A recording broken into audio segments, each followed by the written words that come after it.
A prenuptial agreement is an agreement which a couple enter into before they get married with a view to working out, determining what would happen if they were to separate or divorce in terms of their finances, or to work out how they're going to regulate their finances during the marriage, or often both. Prenuptial agreements in England aren't binding at the moment in the way that a commercial contract would be. Judges do have the ability to substitute their own view instead of upholding a prenuptial agreement if they don't think it's fair.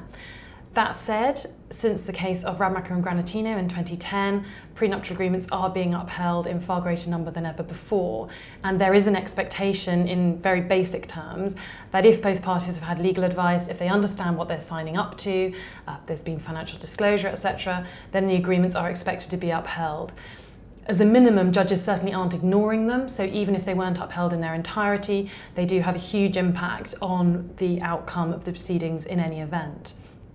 There is a crystal ball gazing element to it, in that their expectation is that the prenuptial agreement needs to be fair at the time of the divorce, and obviously when you're signing up to it, it can be hard to predict exactly what the circumstances will be. But as a minimum, it is important that it meets both parties' reasonable needs. It may not feel easy to start talking about a prenuptial agreement. It can be quite a sensitive topic, but I think as they are becoming much more commonplace now, it's becoming a more common conversation for people to have.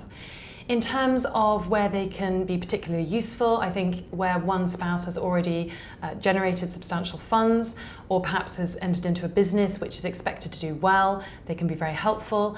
Also where there's potentially family wealth in the background that's going to be passed on down the generations, that can be a suitable scenario in which a prenup can be really valuable, just to ensure the funds are heading down the family in the way that the family would wish.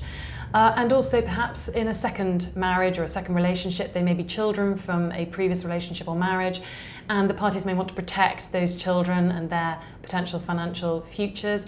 It can also really smooth the path for a new partner coming into a relationship if particularly adult children don't feel they're being sort of elbowed out of their inheritance in some way. As well as a prenuptial agreement, you can have a postnuptial agreement.